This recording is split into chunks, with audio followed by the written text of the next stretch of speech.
Let me ask you, the Chief C.J. Davis, in my interview with her, she said that all the officers being black, it takes race off the table. Do you agree with that? No, I don't. I think race is still on the table. When a culture of policing historically has treated those from different groups differently, even when the individuals are from that same group, that culture can still exist. And we have to zero in on it, being honest about it, and making sure that we properly train police for the realities of the cities that they are policing in. Liz, so I'm trying to understand this. Right? All of our history aside, I'm trying to understand this for today. So cops finding criminals and arresting the criminals is anti-black? Do I have that right?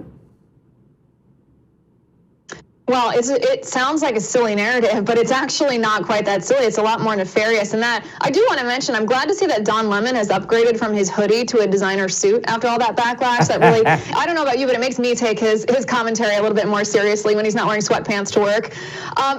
This racial narrative, this idea that 5 black police officers who have a black police chief in a majority black city, the city council of whom is also largely black, the idea that that could be begot of racism, that they are secret white supremacists hiding inside men with black skin is absurd. In fact, in a sense, I'm almost glad that the left has gone this far making this claim, because even someone who might believe that, you know, a white police officer who killed, even a justified killing of a black man, maybe they worried that it was tinged with racism, they look at this and they say, wait a second.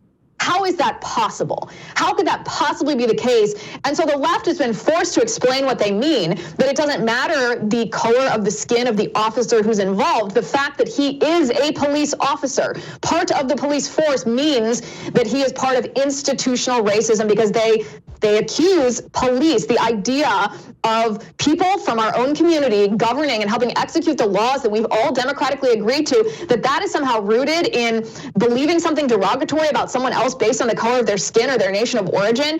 It's bananas, but it's also, this is critical race theory. This is exactly why Florida Governor Ron DeSantis banned that so-called African-American studies course from schools in Florida, because of course it's not history, it is critical race theory. It is this poisonous Marxist ideology that proposes that white people are inherently racist and black people are inherently oppressed, and they're doing this, they're pitting people against each other in order to create black people into the vanguard for a Marxist revolution, that Karl Marx's original vision of the workers revolting against the ruling class. Because that never happened, they need to restructure it, not economically, but culturally, and they've chosen race as the weapon to do it.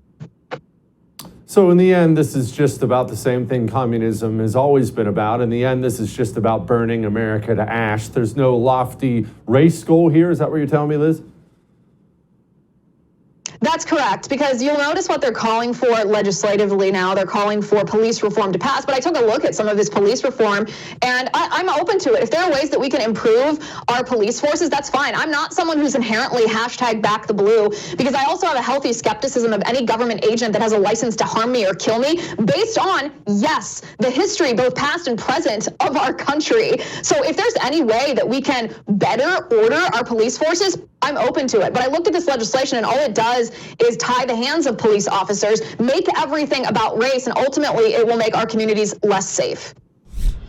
Support the First TV today and get instant access to exclusive specials like Who is Ron DeSantis, the history of FBI scandals, and America's worst presidents. Visit thefirsttv.com/support or download the First TV app to become a supporter and start watching today.